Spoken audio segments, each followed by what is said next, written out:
Hey everyone, how's it going? Hobbs Yoda here to give you my predictions for the two-night event.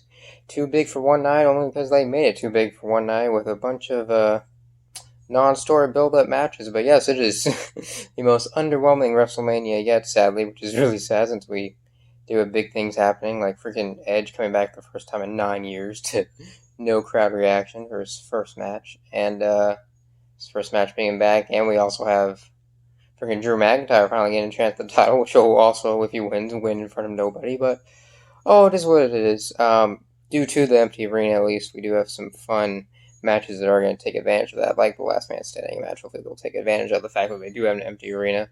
And the Boneyard match, that should be interesting. We'll see where that goes. Also, the Firefly Funhouse match. See, the Firefly Funhouse match got announced, and I just had flashbacks to when freaking Randy Orton and Bray Wyatt battle beside that House of Wyatt or whatever. I'm like, oh god, please don't be as bad. Anyways, let's hope this WrestleMania shouldn't be too bad this year. We do have quite a few good matches on the match card. But yeah, I'm gonna run down from bottom to top my predictions. Enough rambling here. But yes, let's start from the bottom. First we have is yes the match. Oh, totally the most build up. Completely, Aleister Black versus Bobby Lashley. I've never seen such great storytelling adding up to WrestleMania. And this match is not the main event. I'm like, I don't know what is. You know what I'm saying? Anyway, yeah, no build at all. This match kind of came out of nowhere, but they are really pushing Aleister Black right now with his win record right now on the main roster. It's just they're having him face jobbers again. I don't know what they're doing with him anymore. Like, just push him already. So hopefully, I think this will actually kind of be similar to back when Daniel Bryan and Sheamus fought each other at WrestleMania a couple years back, where Sheamus got distracted by AJ Lee, or sorry, Daniel got distracted by AJ Lee, and then Sheamus bro kicked him, and then it was like that was it, 1, 2, 3. I think something similar is going to happen in this match. Bobby Lashley's going to get distracted somehow by Lana, and then Aleister Black's going to squash him. So that's my prediction. And the match with sadly probably the most storytelling build up on this WrestleMania card: Otis versus Dolph Ziggler. Um, it's WrestleMania. They like to have a lot of baby faces win, and like everyone's just been cheering for Otis this whole thing. So I would like to say Otis is gonna win this, but I also think his tag team partner might betray him somehow. Because I mean, you think about it, Otis cost them a shot at being the tag team champs last week, which would have earned them a shot at the tag titles. And Otis cost them that all because of his frustration. And Otis has been too distracted by Mandy, so Tucker might finally be fed up by this, and we might find out that he was the one that sent the message to Otis's phone that Manny was going to be there late.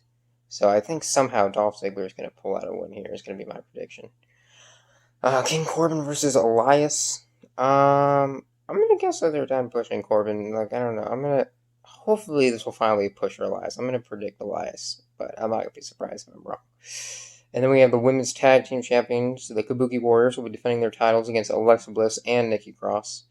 Yeah, I think the whole reason they started up this whole feud again is because they decided they want to give the tag titles back to Alexa Bliss and Nikki Cross, so that's probably what's going to happen. I think they're done showcasing it on Raw, and they're going to try to take the time to showcase them off on SmackDown now, see if they can give them some better time to shine, since we partly even see those belts.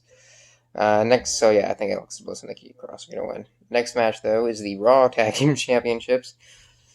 And I don't think they're going to give it to a team where they just had to throw a guy in and put this match together at the last minute. So, I think the Street Profits are easily going to retain here. And then we have the SmackDown Tag Team title match, which we've heard tons of rumors about, that it might just be a triple threat since Miz got sick, so it might just be a triple threat of one member, Miz and Morrison versus one member of the Usos versus one member of the New Day. I don't know, it's a mess, but either way, I think Miz and Morrison are still going to find a way to retain their titles. The next match is Kevin Owens versus Seth Rollins. Man, there's been rumors out there that Seth Rollins is supposed to be the next, bad guy to go after Drew in his title if he is the one that wins the title, which makes sense because Drew could get all cocky, the boating stuff that he beat Brock Lesnar, and then Seth Rollins is like, oh yeah, well you're not the only one that beat the Beast, and declares himself worthy of facing McIntyre. If that's the case, though, Seth Rollins would probably need a win before that, because you don't really look relevant enough to challenge for the main title if your last match was a big loss at like WrestleMania. Which sucks, because I really think Kevin Owens has the potential to be the next top babyface of WWE, and would love to see him get the win here with all this build-up against Rollins, but I think Rollins is going to find another way to win this one. I feel so bad for KO. Anyways, speaking of people we don't have to feel bad for anymore, though, Sami Zayn finally getting a freaking IC title. I think with his antics and stuff, he's finally going to find a way. He's going to find a way to retain against Daniel Bryan. He's going to still be Intercontinental Champion, and I think it's going to lead to Drew Gulak eventually getting a match against Sami Zayn for the title, and they're going to push him to get the belt. Hopefully, who knows? Alright, and the next match, let me see, I have on the card here, I have them written all down here since there's like freaking 16. Yes, the next match we have, though, is the SmackDown Women's Championship Fatal 5-Way match, which was originally a Fatal 6-Way match, but apparently, Dana Brooks in quarantine now or something, I think, too. She got sick, I guess. So yeah, now it's just Bayley versus Sasha versus Naomi versus Lacey versus Tamina. I think it's honestly going to come down to Bayley versus Sasha. That's what I think is going to happen. But I think Bayley's going to find a cheap way, like a roll-up or something, some cheap antic to surprise Sasha, grabbing her tights or whatever, some surprise antic she's going to pull on Sasha out of nowhere to upset Sasha and get the win. And then this will make Sasha probably into a babyface to where she's had enough of Bayley's crap, and then that will start a relevant feud with them where they can feud for the title, and then they can get Sasha run with it. So for now, I think Bayley's going to win, and it's going to be a way to start an actual rivalry between those two. Break them up as a friendship. The next match is the Firefly Funhouse match. I'm going to predict Bray Wyatt here, and again, this is a match where, it's like Elias versus King Corbin, where I predicted Elias. I'm not going to be surprised if Corbin wins. This is a match where I'm going to predict The Fiend, but I'm not going to be surprised if John Cena wins, unfortunately. Because, The Fiend, he really needs this match. I feel like John Cena doesn't need this match. He's just going to go back to Hollywood after the match is done anyways. I mean, Vince has done stupid stuff like that before, though. It's like same thing with, CM Punk and Brock Lesnar years ago at SummerSlam, where it's like, Punk said, it was on the podcast, said he was like on the phone with Vince, and he's like, alright, so who's going over the match? Oh, well, Brock, of course. Alright, who's actually going to be there the next night? Well, Brock. But so it's Cena. They love Cena. It could be the same thing here. It's like, Cena's not going to be there, but doesn't matter. We still love him, so they might have him go over Bray either way. But The Fiend is still, he got his momentum squished a little bit by getting beat by a freaking botched suplex from Goldberg. But he is still undefeated against people who have wronged or beat Bray in the past. So hopefully they'll keep that storytell aspect going. So I think The Fiend is going to get the win here over Cena. And I hope I'm right. Alright, next match is Undertaker versus AJ Styles. This is another match where I feel like, The Undertaker, he doesn't need it. He doesn't need it anymore, and I feel like it would benefit AJ a bit too, but AJ always comes back. And, if I was doing... And it is the Undertaker's type of match, though. But Undertaker's been buried before in a buried alive match, so...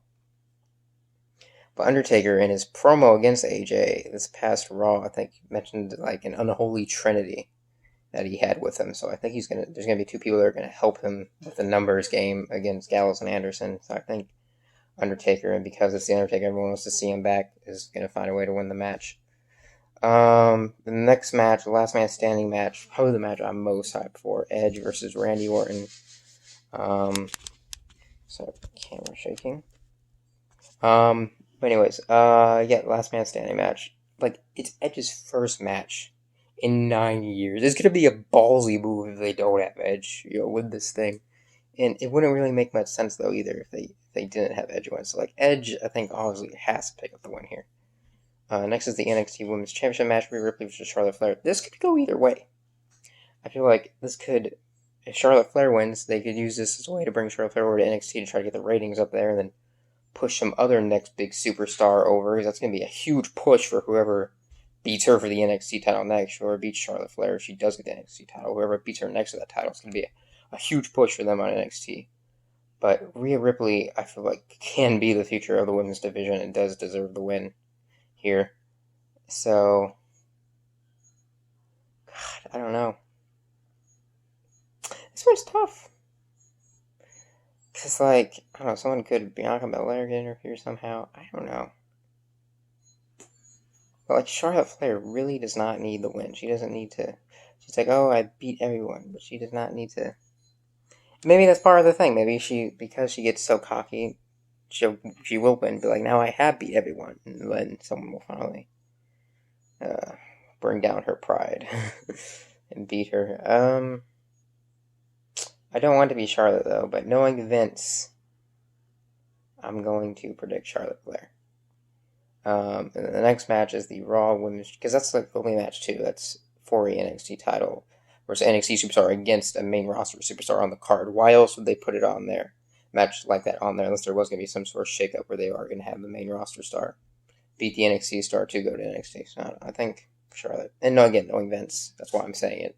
That's why I'm going. I'm going to predict Charlotte, even though I want Rhea Ripley to win. Next women's championship matchup: Becky Lynch versus Shayna Baszler. Again, Becky Lynch's title reign's been going on for over a year. I think it's quite safe to assume that that reign is coming to an end, and they're gonna push Shayna Baszler. Even though I don't really like Shayna Baszler, to be honest, but I think they're gonna give her the push, and she's gonna win the title.